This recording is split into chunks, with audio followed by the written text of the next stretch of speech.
नाज़रीन, रुपया पैसा में आपको खुशामदीद कहते हैं। मैं हूं अली नासिर। थोड़ी सी आज मुख्तसरन गुफ्तगू जो है वो आगाज़ के अंदर करेंगे मौसमियाती तब्दीलियों के मुतालिक। आपको पता होगा कि नॉर्दर्न कैलिफोर्निया अमेरिका की एक रियासत है। अगर देखा जाए तो बहुत सारे ममालिक से ज़्यादा बड़ी मईशत सिर्फ रियासत कैलिफोर्निया की है। कैलिफोर्निया की इस रियासत में बेइंतहा गर्मी होने की वजह से आग भड़क उठी जंगलात के अंदर, और आग के बगोले घूम रहे हैं वहाँ पे। मैं आपको बता रहा हूँ, आग के बगोले। और आप टेलीविज़न के ऊपर मुलाहिज़ा फरमाएं कि किस नौइयत की वहाँ पर तबाही हो रही है। अमेरिका हो, कनाडा हो, यूरोप हो, वहाँ पर जनाब गर्मी के नए रिकॉर्ड बन रहे हैं। माजी के अंदर डोनाल्ड ट्रंप टाइप के जो सदर रहे हैं अमेरिका के, उन्होंने रिजेक्ट किया क्लाइमेट चेंज को। लेकिन पाकिस्तान एक मुनफरद तरक्की पजीर मुल्क है जिसने शुरू से ही रिकग्नाइज़ किया कि एनवायरनमेंट और क्लाइमेट चेंज ये बड़ा ही अहम मौजू है। आज से कोई तकरीबन 30 साल पहले गोरों ने पाकिस्तान को आगाह किया कि पाकिस्तान के ऊपर बहुत ही ज़्यादा मनफी असरात मुरतब होंगे मौसमियाती तब्दीलियों के। क्यों? क्योंकि पाकिस्तान का नक्शा पाक स्टडीज़ की किताब में गलत बना हुआ है। नहीं, वो वाला नक्शा नहीं, हुदूद वाला नक्शा ठीक है। जो हमारा नक्शा है, जो कि हमारे नेचुरल रिसोर्सेज को शो करता है, हमारे रिवर्स को शो करता है और हमारे एग्रीकल्चर को शो करता है, वो नक्शा बिल्कुल गलत मलत बनाया हुआ है। पाकिस्तान में सिर्फ दरिया सिंध के इर्द गिर्द आपको हरी पट्टी दिखाई देगी। बाकी जितना हिस्सा दरिया सिंध से हटके है वो सारा सूखा हुआ है। अब तो शुक्र है गूगल वालों का कि उन्होंने गूगल अर्थ की एप्लीकेशन बना दी है। अगर मैं झूठा तो आप इसी वक्त गूगल अर्थ को खोल लें और सैटेलाइट इमेज के ज़रिए ये बात कंफर्म कर सकते हैं जो मैं कह रहा हूँ कि हरियाली सिर्फ और सिर्फ दरिया के इर्द गिर्द है। उसके अलावा सब उचाट मैदान या फिर पहाड़ या फिर रेगिस्तान। उन्होंने पाकिस्तान को बता दिया कि आपका महवर सिर्फ और सिर्फ काराकोरम से फूटने वाले वो दरिया हैं जो आपके मुल्क को सैराब करते हैं।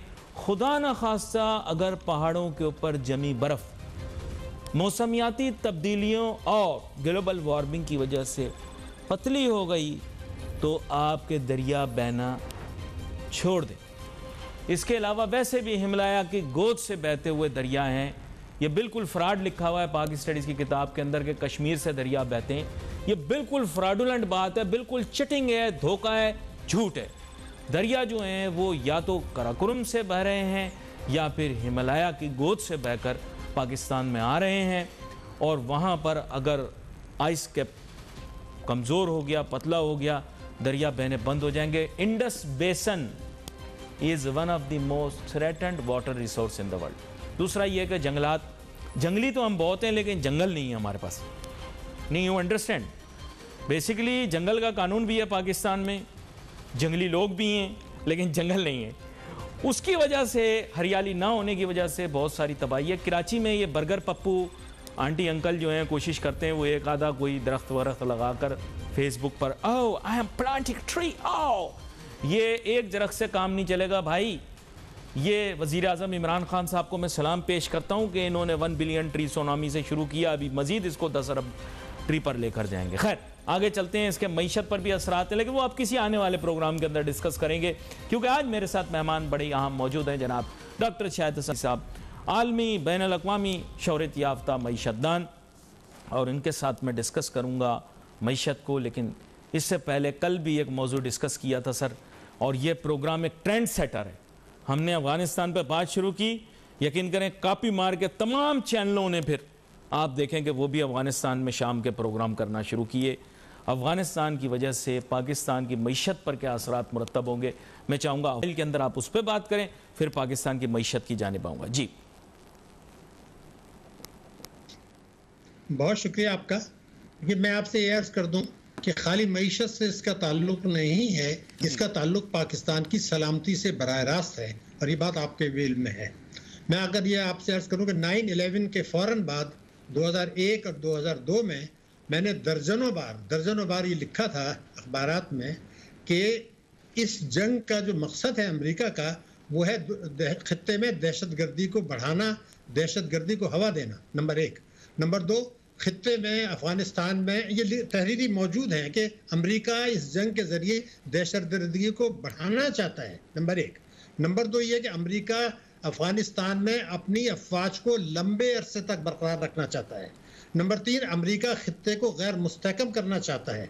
अमेरिका इस जंग का दायराकार पाकिस्तान तक लाना चाहता है। अमेरिका पाकिस्तान को दहशतगर्द मुल्क और इस्लाम को एक दहशतगर्द मजहब के रूप में पेश करना चाहता है। फिर आपने देखा कि इराक में जो कुछ हुआ दूसरा हुआ, और ये कि अमेरिकी अफवाज वहाँ लंबे अरसे तक रहेंगी और इस दौरान जो पाकिस्तान को नुकसानात होंगे वो कई गुना ज़्यादा होंगे उस चीज़ से जो अमेरिकी इमदाद पाकिस्तान को मिलेगी। तो ये तमाम चीज़ें जो थी ये 100% सही साबित हो गई। और एक और बात, बड़ी अहम बात, अमेरिका तालिबान की ताकत को ख़त्म करना नहीं चाहता। अमेरिका किसी हालत में नहीं चाहता कि ये ताकत तालिबान की ख़त्म हो, उनको सिर्फ कमज़ोर करना चाहता है। उसका सबूत ये है कि जब वो वहाँ पर हुकूमत गिरी तालिबान की, तो अमेरिका ने तालिबान को बहिफाजत जाने दिया कंधार तक, जो बिल्कुल दूसरे सिरे पर है। उसकी वजह थी, उसकी वजह ये थी कि अगर वो तालिबान को नुकसान पहुंचा देता है बड़ी हद तक, तो फिर तो जंग ही ख़त्म हो जाती। और अमेरिका इस जंग को लंबे अरसे तक जारी रखना चाहता था। ये तमाम मकासद हासिल हुए हैं और हमारे यहाँ कुछ मुल्कों में फखरिया कह रहे हैं कि जी अमेरिका जंग जीत नहीं सका। अरे भाई, तो वो जीतना कब चाहता था? माजरत कथा कलामी माफ, यहाँ पर एक दो जुमले शामिल कर दूं। बात यह कि बाकी लोगों का तो मुझे नहीं पता, लेकिन मेरा प्रोग्राम तो बिलखुसूस तमाम सफारत खानों में देखा जाता है। और जाहिर बात है जिस मुल्क का आप जिक्र कर रहे हैं अमेरिकी सफारत खाना भी ज़रूर प्रोग्राम देख रहा होगा। तो वैसे तो मैं उनका मौक़िफ़ आपको नहीं दे सकता, ना मेरा बनता है, मैं तो एक पाकिस्तानी हूँ, लेकिन मैं आपके सामने उनका मौक़िफ़ रखता हूँ। बेसिकली अमेरिका ये कह रहा है कि हमने अफ़गानिस्तान से अपनी अफवाज को वापस बुला लिया है क्योंकि हमारा वहाँ पर अफवाज रखने का कोई मंतक अब नहीं रहा। हम जो अपने अज़ाइम लेकर आए थे वो मुकम्मल हो चुके हैं और मज़ीद अमरीकी जानों का ज़िया कर कर हम निज़ाम में कोई बेहतरी नहीं ला सकते। 1 2 उन्होंने कहा है कि अमन अमल जारी रहे, इसके लिए अमरीका मौजूदा तौर पर अमन के जो भी सिलसिले होंगे उनका हिस्सा रहेगा। पर by and large they have completely withdrawn from Afghanistan and only जिसे आप कह सकते हैं कि skeleton diplomatic efforts will exist. ये मैं आपको वैसे बता रहा, अमरीकी मौक़िफ़ बता रहा हूँ। वो चाह रहे हैं कि पाकिस्तान अगर ड्राइविंग सीट लेना चाहता है तो मोस्ट वेलकम आ जाए ड्राइविंग सीट पे। मतलब ये उनका क्लियर कट मौक़िफ़ नहीं है, लेकिन उन्होंने मना नहीं किया। उन्होंने कहा पाकिस्तान भी ड्राइविंग सीट में आ सकता है, अमन माहिदे को आगे लेकर चल सकता है।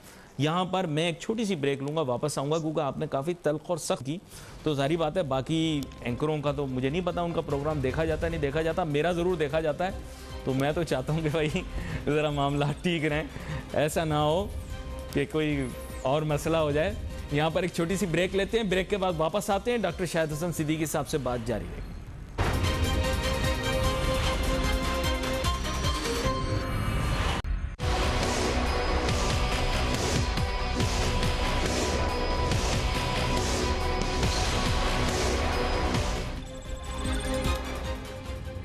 जाहिराना अंदाज के अंदर बात कर रहे हैं डॉक्टर शाहिद हसन सिद्दीकी साहब। खैर मौजू तो मैं बदल नहीं सकता, इसी मौजू पर रहते हुए इसका एक और डायमेंशन इनके सामने रखता हूँ।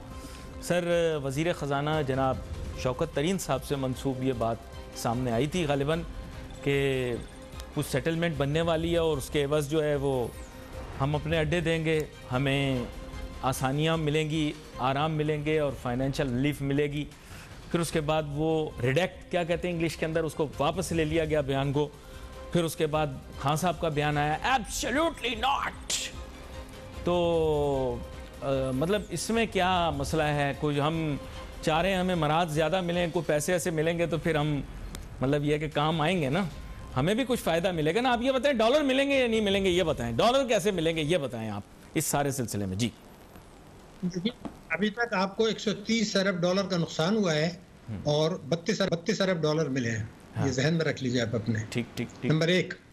लेकिन जो बात आपने अभी अमेरिका के जो मौक़िफ़ था उस पर अगर आप इजाज़त दें मैं 2-3 बातें कह दूं ताकि इस सवाल का जवाब भी आ जाएगा जो आप चाह रहे हैं। जी जी। पहली बात, मैंने जो 9/11 पर मैं उन चंद लोगों में से हूँ जिन्होंने इस पर रिसर्च की है और 400-450 पेज की मेरी किताब है, उसका नाम है पाकिस्तान और अमेरिका, दहशत गर्दी, सियासत और मईशत। इसमें जो कुछ मैंने लिखा है, एक पॉइंट बता दूं, उसमें मैंने कोट किया है अमेरिकी वजीर खारजा उस वक्त की हिलरी क्लिंटन। हिलरी क्लिंटन ने ये कहा है, रिकॉर्ड पर है, कि जब 9/11 को 2 या 3 महीने हुए थे, अमेरिकी अफवाज ने तोरा बोरा की पहाड़ियों पर उसामा बिन लादेन को घेर लिया था, उनके बच के जाने का कोई रास्ता नहीं था। ये अल्फाज है हिलरी क्लिंटन के। और उसामा बिन लादेन ने अपनी वसीयत तहरीर कर दी थी, लेकिन अमेरिकी अफवाज ने उनको बच के निकलने का मौका दिया और उनको पाकिस्तान आने का मौका दिया। इसका क्या मतलब है कि वो उस जंग को तूल देना चाहते थे। अगर वो उसामा बिन लादेन नहीं रहते तो पाकिस्तान जंग खत्म हो जाती। और अगर पाकिस्तान आने का मौका दिया तो जैसे मैंने कहा कि उस जंग को पाकिस्तान तक लाना चाहते थे। ये आज तो आप फुल मूड में लग रहे हैं, लेकिन आप ये याद रखें, गैरों की बात करते करते कहीं अपनों को न फंसवा दीजिएगा।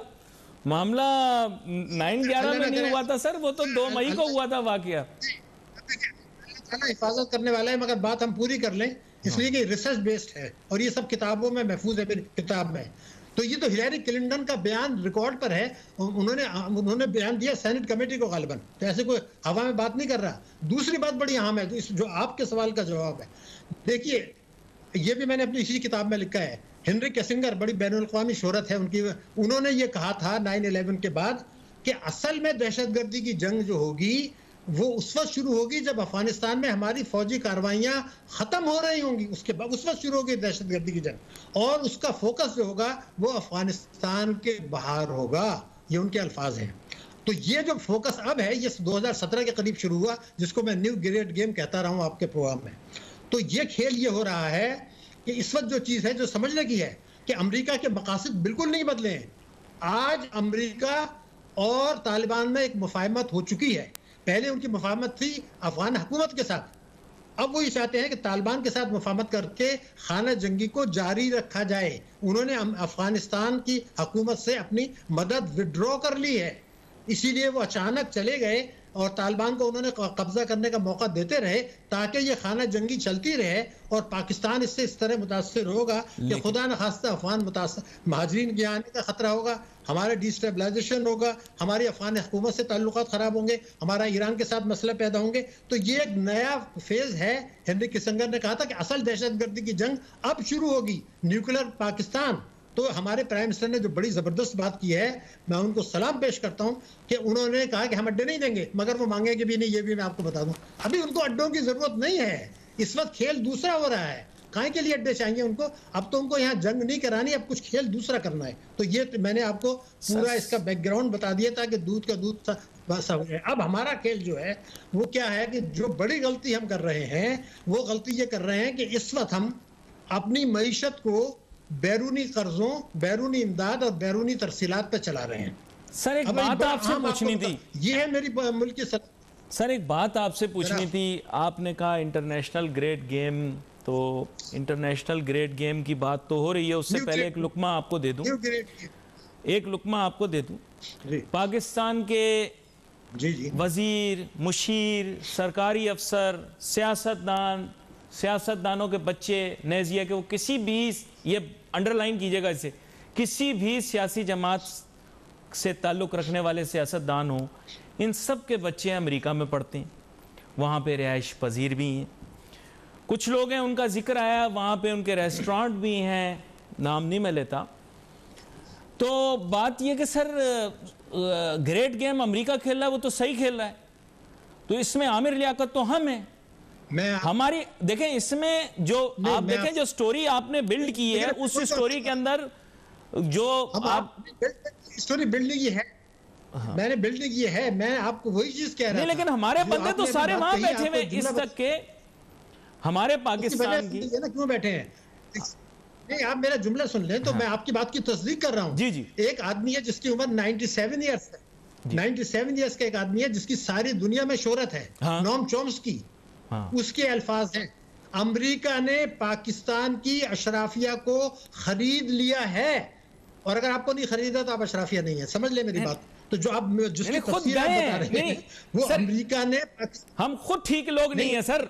एक्सक्यूज मी सर, मेरी इजाजत, आपकी इजाजत के साथ, हम खुद लोग ठीक नहीं हैं। उन्होंने हमें खरीदा नहीं, हम खुद जाके बिके हैं सर। आप देखें इसको, सेंटेंस को थोड़ा सा पॉपुलिस्ट से चेंज करें। देखें हम पूरा वक्त आप देखें पाकिस्तान में नाच गाना होता रहता है, पाकिस्तान जिंदाबाद, पाकिस्तान जिंदाबाद, वीजा लगता है हम शॉर्ट हो जाते हैं। उन्होंने हमारी इज्जत रखी है, अब रहने दें, थोड़ी बहुत रह गई, उसको रहने दें। आप जो कह रहे हैं वो ज्यादा सही है, लेकिन मैं तो उसको कोट कर रहा था, मैं तो आपसे एग्री कर रहा हूं, लेकिन मैं अपने आप को इस हद तक नहीं चाहता कि इतना कर दूं, ताकि बहरहाल अब मैं जो खतरे की तरफ, कितने सियासतदानों के बच्चे, कितने सियासतदानों के बच्चे अमेरिका ने, कितने सियासतदान खुद अमेरिका बात की बात है सर, उनको बुरा हम कैसे कह सकते हैं, उनको खुद ठीक लोग नहीं है। आप मेरी बात, मैं तो कुछ और कह रहा हूं। हम लोग इख्तिदार में आने के लिए, इख्तिदार को बरकरार रखने के लिए, इख्तिदार को तूल देने के लिए अमेरिकी आशीर्वाद पर भरोसा करते हैं। बच्चे तो बात की बात है, आप उसके उनके आशीर्वाद के बगैर इख्तिदार में आके तो दिखा दें। तो मैं तो आपसे कुछ और कह रहा हूं, हम अपनी इख्तिदार में आने के लिए भी वही देखते हैं, हम एक्सटेंड करने के लिए भी वही देखते हैं। आपको याद होगा कि जो अमरीकी एक और वजीर खारजा ने किताब लिखी है, वो ये कहती है कि मुशर्रफ ने 1 साल पहले हमारी खुशामद शुरू कर दी थी कि बेनज़ीर को मैं सब कुछ करने के लिए तैयार हूं, आप मुझे मुआहिदा करा दें ताकि मुझे 5 साल और मिल जाए।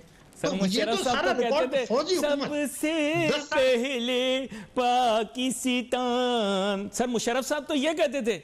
अब आप देखें वो कहाँ है बंदा, हम बंदे ठीक नहीं है सर, हम लोग ठीक नहीं है, हम उनको किस तरह ब्लेम कर सकते हैं। इलेक्शन 2000 के सदर मुशर्रफ जो सदर इलेक्ट हुए, उससे 1 साल पहले उन्होंने अमेरिकी वजीर खारजा की मिन्नत की कि आप मेरा बेनज़ीर से मुआहिदा करा दें, ताल्लुकात ठीक करा दें, ताकि मैं एक मरतबा और सदर मुंतखब हो जाऊं। और अमेरिका 1 साल के बाद उसको कामयाब हुआ, और उन्होंने अमेरिका ने बेनज़ीर मुशर्रफ की मीटिंग कराई, उसकी किताब में सारा लिख दिया है। तो ये आप जो बात कह रहे हैं बच्चे पढ़ रहे हैं, अरे भाई वो अपनी नौकरी पे आने के लिए अमेरिकी, लेकिन मैं अब आपको सलामती के खतरात बताना चाह रहा था जो आज पैदा हो गए हैं हमारे पास। ये बहुत संजीदा बात है। नहीं आप जैसी बातें कर रहे हैं, मुझे बार बार 440 वोल्ट के करंट लग रहे हैं। शायद डॉक्टर शाहिद हसन सिद्दीकी साहब, आप जिस तरह की बातें आज कर रहे हैं ना, यकीन करें मुझे बार बार करंट लग रहे हैं 440 वोल्ट के। जी अली नासिर साहब मेरी बात सुन, मैंने अमेरिकी वजीर खारजा की किताबों के रेफरेंस दिए हैं, अमेरिकी वजीर खारजा ने तो कमेटियों में बताया वो दिया है, सारे दस्तावेजी हैं। मैं तो बिल्कुल अपनी तरफ से कोई बात कर ही नहीं रहा हूँ। मैंने जो किताब में भी अपने जो कुछ लिखा है वही है जो डॉक्यूमेंटेड है, आपको पता है, और उसमें बड़ी अहम शख्सियात ने उस पर कमेंट्स किए हैं जो उसके अंदर मौजूद है। अब जो मैं बात आपको बता रहा हूँ, एक छोटी सी ब्रेक, उसके बाद ये बात आपसे करूंगा, ये बात आपसे करूंगा और आपसे जानने की कोशिश करूंगा कि गुलामी किसकी अच्छी है, क्योंकि हमें गुलाम बनने का शौक है। तो किसकी गुलामी अच्छी रहेगी, चीन की गुलामी अच्छी है या वेस्ट की गुलामी अच्छी है? क्योंकि आखिरकार हमें बनने का शौक सिर्फ गुलाम ही है। क्योंकि इलामा इकबाल के मुतालिक लोग बात ज़रूर करते हैं, लेकिन इलामा इकबाल ने फ़िलासफ़ी पढ़ी थी फ्रेडरिक नीची की, और फ्रेडरिक नीची ने कहा था कि जो एक दफ़ा ग़ुलाम हो गया वो ग़ुलामाना ज़हनियत से बाहर नहीं निकल सकता, चाहे वो कितनी कोशिश करे। Let's take a short break.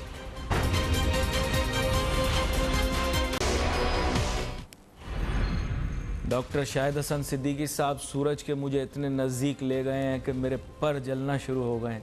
मैं कोशिश कर रहा हूँ कि मुसाफत कम हो, थोड़ा मैं दूर हो जाऊँ सूरज से, कहीं ऐसे ना हो कि सारे ही पर जल जाएं और मैं धड़ाम करके ज़मीन पर गिरूँ। डॉक्टर शाहिद हसन सिद्दीकी साहब, जानते आप भी हैं और जानता मैं भी हूँ कि हालात, वाक़यात, मामलात हमें मजबूर कर देंगे कि हम इस पूरे इशू के अंदर सक इन कर जाएं, और we will be automatically sucked into whatever is going on in our neighbourhood.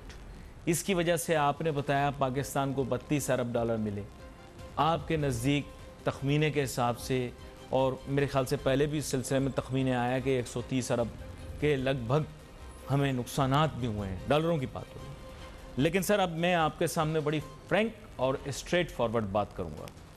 Pakistan बहैसियत कौम, बहैसियत मुल्क, बहैसियत हुकूमत इस चीज़ की आदी हो चुकी है कि हम किसी की सर्विस में रहें और हमें मुस्तकिल बुनियादों पर पैसे मिलते रहें। पाकिस्तान की अशराफिया की किस्मत तब खुलती है जब अफ़गानिस्तान के अंदर खाना जंगी शुरू हो जाती है, फिर हमें कोई ना कोई नोटू ज़रूर देता है। इस दफ़ा नोटू मिलने की उम्मीद है, क्या हमें बेल आउट्स मिलेंगे? आवाम को छोड़ें, आप आवाम को छोड़ें, आवाम को तो अच्छे हालात हो बुरे हों कुछ भी नहीं मिलता। इस मुल्क की अशराफिया को पैसे मिलेंगे, हुकूमत को नोटू मिलेंगे, क्या निगोशिएशन अच्छी की जाए तो हमें डॉलर मिल सकते हैं या कि नहीं?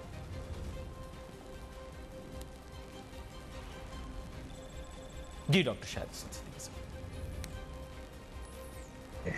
और जो हमारे आर्मी चीफ हैं उनके बड़े वाज़ेह बयानात आए हैं कि उन्होंने ये कहा है कि पिछली जो वॉर ऑन टेरर थी ये बड़ी गलती थी, ये बड़ी गलती थी जिससे हमें नुकसान हुआ। तो मुझे यकीन है कि अब वो गलती नहीं दोहराई जाएगी। लेकिन एक मरतबा एक लेफ्टिनेंट जनरल साहब थे, उन्होंने सेनेट में ये कहा था कि जी अगर अमेरिका हमारी इमदाद रोक दे तो हम 2 हफ्ते में घुटने टेक देंगे। तो मैं अब जो शुरू से आपसे एक ही बात कहना चाह रहा हूँ कि पहले आप वो खुद 1-2 ऐसे इकदाम उठा लें कि अगर हुक्मरान चाहें, अफवाज पाकिस्तान चाहें तो हम जिंदा रह सकें बाहर के पैसे के बगैर। उसके लिए मैं 1-2 बातें करना चाह रहा था कि पहले सख्त तो पैदा करें ना। मुझे उम्मीद है कि अफवाज पाकिस्तान अब वो गलती नहीं दोहराएंगी, क्योंकि वो कह चुके हैं कि पिछली तमाम जो थी गलतियां थी मुशर्रफ ने की, और उसके बाद जो है उससे पहले जिया ने की, उसके बाद 2 आर्मी चीफ आए जिन्होंने मिलिट्री ऑपरेशन किया साउथ वजिस्तान, नॉर्थ वजिस्तान, सवात, वो सब गलतियां थी। लेकिन अब नहीं होगी मेरे ख्याल से। तो लेकिन मैं 2 चीज़ें चाहता हूँ। पहली बात बड़ी अहम यह है, देखिए अब मैंने जैसे आपसे कहा कि अमेरिका ने अपने मकासद तब्दील किए बगैर तालिबान से मुफाहमत कर ली है खाना जंगी बढ़ाने के लिए। हमें देखना है कि हम इस खतरे से बचें, तो अपने आप को ठीक करें। तो पहले ठीक करने का मैं ये कह रहा हूँ कि देखिए हमारे 8 सालों में 170 अरब डॉलर की तरसीलात आई हैं, 170, जिसकी वजह से हम तिजारती खसारे को कम कर रहे हैं। इसका 70% अमेरिका, बरतानिया, सऊदी अरब और यूएई से आए हैं। अमेरिका इन चारों पर असरअंदाज होकर उसको झटका दे सकता है। इसका मतलब ये है कि हमें अपने तिजारती खसारे को कंट्रोल करना होगा, रेमिटेंसेस से नहीं बल्कि बरामदात बढ़ा के। अगर ये नहीं करते हमारी सलामती को खतरा है। नंबर इजाजत, गलती माफ, इजाजत जरा इसी नुक्ते पर आपको रखूं। आपने कहा जियाउल हक ने गलती की। जियाउल हक ने तो कोई गलती नहीं की। जियाउल हक ने तो अपने दौर के अंदर हाईएस्ट जीडीपी रेट करके दिखाया, और हमारे यहाँ डॉक्टर महबूबुल हक जैसा जीनियस पैदा हो गया जिसने इकोनॉमी को ट्रांसफॉर्म कर दिया, और हमारा जीडीपी ग्रोथ रेट पूरे एशिया के अंदर जो है रिकॉर्ड बनता रहा। फिर मुशर्रफ ने क्या गलत किया? सर अस्सलाम वालेकुम, मुशर्रफ साहब दुबई में प्रोग्राम देख रहे हैं। मुशर्रफ साहब तो कहेंगे मैंने तो मुल्क के अंदर रिकॉर्ड इन्वेस्टमेंट लाई, मैंने तो ग्रोथ दिखाई, मैंने कहाँ गलत किया? मेरे ख्याल से ये तो सबने मान लिया है ना। क्लाशनकोफ कल्चर का नाम सुना था किसी ने जिया के आने से पहले? कभी आपने सुना था? नहीं। कभी जब अफगान महाजिरीन यहाँ भी आए, ईरान भी गए, ईरान ने उनको बॉर्डर पर मैसूर किया बाढ़ लगा के, हमने उनको पूरे पाकिस्तान में फैलने दिया। तो आज जो कुछ हो रहा है पाकिस्तान में, ड्रग, क्लाशनकोफ कल्चर, दहशतगर्दी, ये कौन करा रहा है? ये वो गलती थी जो जियाउल हक ने की थी। इख्तिदार को तूल देने के लिए 11 साल तक हुकूमत वो करके चले गए, 3 महीने के लिए आए थे, और आज जो आप भुगत रहे हैं क्लाशनकोफ कल्चर, अफगान महाजरीन, दहशतगर्दी, ड्रग कल्चर। लेकिन हम आज का मौजू ये नहीं है। ये तो अफवाज पाकिस्तान ने कहा है कि पिछली गलतियां की हैं, तो हम मान लें गलतियां की हैं, हम उस पर बहस में क्यों जाएं? जब हमारी फौज मान रही है तो मैं भी मान रहा हूँ। लेकिन मैं आपको एक बार अहम बताना चाह रहा था पाकिस्तान की। एक तो मैंने तरसीलात की बता दी, एक और बता दूं। दूसरी बात ये थी कि हमने इस वक्त एक आग से खेल रहे हैं, वो है मनफी शरह सूद। मनफी शरह सूद जो आप कर रहे हैं कि आपका अफरात ज़र जो है वो 9% है और आप 7% कर रहे हैं। उसका नतीजा ये हुआ कि आपने 500 अरब रुपया 2 करोड़ 15 लाख आदमियों से कानून तोड़कर 1 साल में खींच चुके हैं। जो बचत खातेदार थे, 500 अरब रुपया 3 कानून तोड़कर, आईन पाकिस्तान तोड़कर, बैंकिंग कंपनीज ऑर्डिनेंस तोड़कर हम खींच चुके हैं, जिससे जो है गुर्बत बढ़ रही है, बेरोजगारी बढ़ रही है। तो 2 करोड़ आदमियों से जब आपने 500 करोड़ छीन, और ये सिलसिला जारी है, तो मैंने जो है 184(3) के तहत सुप्रीम कोर्ट में एक पिटीशन